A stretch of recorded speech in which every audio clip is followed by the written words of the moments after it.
Je m'appelle Evelyne Jones, je suis psychologue, psychotraumatologue, chargée de cours à l'Université de Metz. Bienvenue sur la chaîne Résilience Psy dédiée à la psychologie et à la conscience.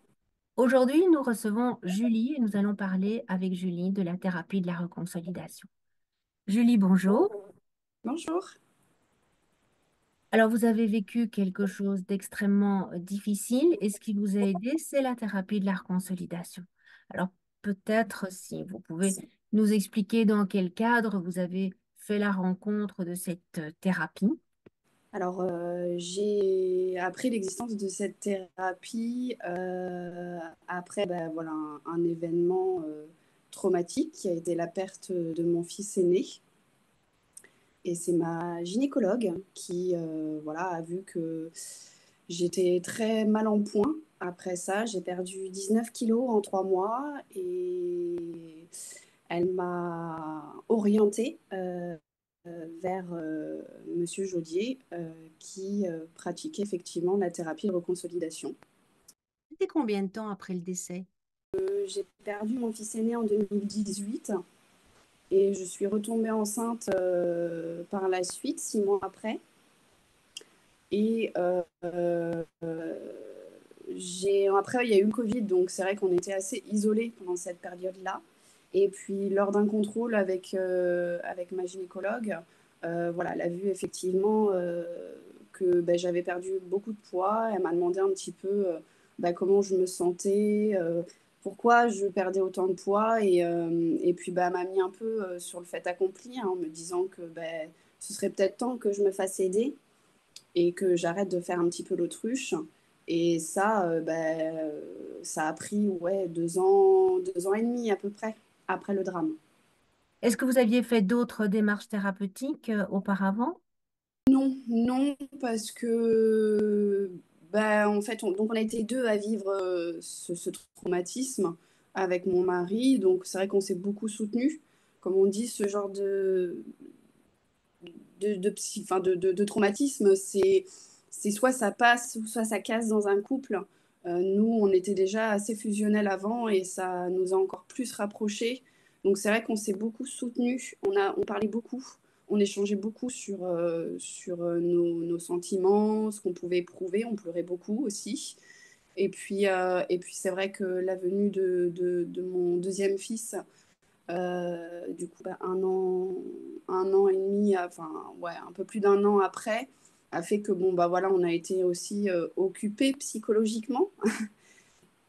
Mais voilà, il y a des choses qui sont remontées à la surface, hein.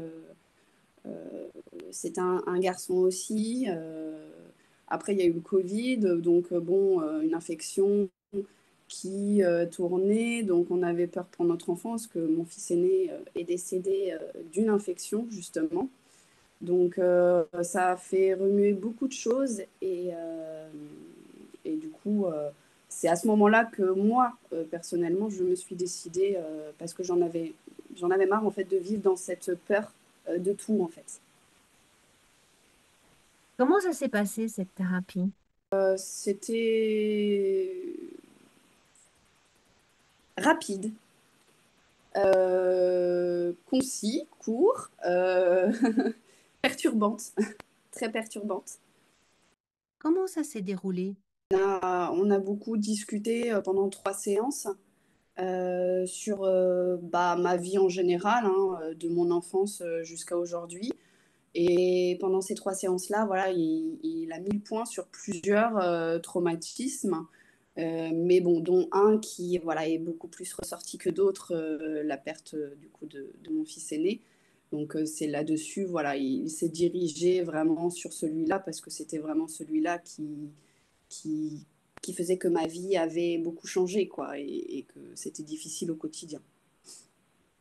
Et après, on est parti sur les 6 séances avec le propanolol et puis la rédaction et mettre des mots avec des termes bien spécifiques dans cette rédaction du traumatisme qu'on a vécu. Ça a été une étape assez difficile, mais c'était à l'écrit, donc c'était plus facile. Et après, pendant les 5 autres séances, effectivement, il a fallu lire ce récit-là. enfin, une fois et faire face à ses émotions. Et plus les séances avançaient et plus euh, la peine, la peur, enfin, c'est beaucoup d'émotions qui sont mélangées et où ça nous submerge complètement. Et à la fin de la thérapie, on est plus léger au niveau des émotions. Et moi, je me suis même euh, surprise à avoir un rictus sur un des passages. Et j'ai réussi en fait à retenir que le meilleur des moments que j'ai pu passer en fait avec mon fils avant qu'il décède. J'ai pu retenir vraiment que ces meilleurs moments et ça m'a fait du bien en fait au cœur et les émotions, c'était de l'amour en fait et c'était plus de la colère, de la haine, de l'incompréhension, etc. Mais c'est quand même incroyable, hein, parce que c'est vraiment un drame, hein, de perdre un enfant quand en 6 séances plus 3, donc en 9 séances au total, vous ayez pu vous débarrasser d'une peine finalement qui devait être aussi un problème, comme vous le disiez, par rapport à votre autre fils, pour l'établissement d'une relation sereine. Et saine surtout, une relation saine et de pas faire de transfert aussi sur ben, mon fils aîné et mon fils actuel. Donc oui, c'est incroyable. C'est vrai qu'on ne s'imagine pas et on ne pense pas que c'est possible. Après, ça n'efface rien. C'est pas pour autant qu'aujourd'hui, je ne ressens pas de la peine, mais j'ai accepté beaucoup de choses, dont, comment dire, j'avais beaucoup de culpabilité, puisque pour moi, c'était mon corps qui avait fait certaines choses, etc. Donc, j'avais beaucoup de culpabilité, donc ça m'a aidé aussi là-dessus. Euh, et c'est surtout que ça a transformé le traumatisme en mauvais souvenir. Mais ce n'est plus un traumatisme. Et ces séances, est-ce qu'elles sont longues, puisqu'il y a donc 9 séances en tout? Est-ce que ce sont des longues séances? Non, elles sont pas. Enfin, les premières séances où on discute, enfin, les trois que moi j'ai pu avoir avec Monsieur Jodier, c'était environ à peu près 1 heure. Donc, sur là où on a mis le point effectivement sur le traumatisme à gérer. Et puis après, les autres séances, non, elles sont assez rapides. Elles durent environ 30 minutes. Donc, c'est vraiment très rapide. Cette thérapie se fait sous propranolol, c'est-à-dire un médicament, et beaucoup de personnes craignent de prendre des médicaments. Qu'est-ce que vous avez envie de leur dire? Alors, quand on prend le médicament, il n'y a pas forcément d'effet, enfin, on ne sent pas d'effet à l'instant T, en fait. C'est quand on, on dit notre récit traumatique, ça évite d'être submergé complètement par les émotions. Ça nous permet de les contrôler un peu plus facilement et de ne pas se retrouver dans un état second où en fait, ça nous permet de bloquer en fait le traumatisme pour qu'il évite d'envahir encore euh, notre cerveau en fait, tout simplement, et de travailler dessus, tout en sécurisant en fait la mémoire et tout ça. Rappelons que ce médicament, on ne doit pas le prendre souvent puisqu'on ne le prend que le jour de la thérapie, soit durant 6 séances. Qu'est-ce que vous aimeriez faire passer comme message? Qu'est-ce que vous aimeriez dire aux personnes qui nous écoutent? Alors déjà, il faut avoir, enfin moi, il faut avoir un déclic. Il faut avoir ce déclic, ce premier déclic déjà pour vouloir se faire aider. Parce que si on n'a pas ce déclic-là, on pourra faire toutes les thérapies du monde, ça ne fonctionnera pas. Vous ne vous attendiez pas à ce que ce traitement ait un tel impact. C'est vrai que tant qu'on ne l'a pas fait, on ne peut pas savoir ce que ça va faire comme impact sur nous. Mais je pense que c'est la meilleure chose que j'ai pu faire et la meilleure chose que j'ai eu ce déclic à ce moment-là et qu'on m'ait proposé ça à ce moment-là. Peut-être que on m'aurait pas proposé cette thérapie peut-être au tout début. Qu'est-ce que ça a changé pour vous? Moi, j'ai réussi à passer outre mon traumatisme. Ça n'efface rien, mais aujourd'hui, je vis un peu plus sereinement. Donc, pour les personnes qui effectivement souhaitent un peu de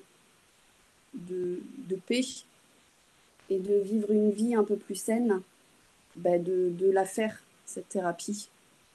C'est une thérapie courte. Évidemment, ça ne fonctionne pas avec tout le monde. Aucune thérapie ne fonctionne d'ailleurs avec tout le monde. Mais après 6 semaines, donc 6 séances, une séance par semaine, on est fixé sur cette thérapie, sur son efficacité. Bah oui, après, il y a le après-thérapie, euh, est aussi compliqué. On n'en parle pas forcément, mais c'est vrai que le après-thérapie est compliqué parce que suivant, enfin moi j'ai passé 2 ans et demi dans cette bulle-là, hein. Donc ma vie tournait enfin, dans cette bulle-là, et c'est vrai que quand on pète cette bulle, et ben du coup en fait on a l'impression d'avoir un vide immense dans sa vie en fait. Enfin, ça nous manque en fait. C'est très paradoxal, mais c'est vrai que du coup on se sent vide. Vide parce qu'on a tellement été accroché par de la douleur, du traumatisme, de la peur, de l'angoisse, enfin, tout ce qu'on peut ressentir quand on a un traumatisme, que du coup il faut apprendre à revivre normalement. Et ça, c'est pas évident à faire parce que bon, on a toujours des petits moments dans la vie qui, hop, peuvent nous faire revenir un peu en arrière, et il faut rester vigilant. Comment vous avez géré ces 2 ans et demi entre le moment du décès et le moment où vous rencontrez cette thérapie de la reconsolidation?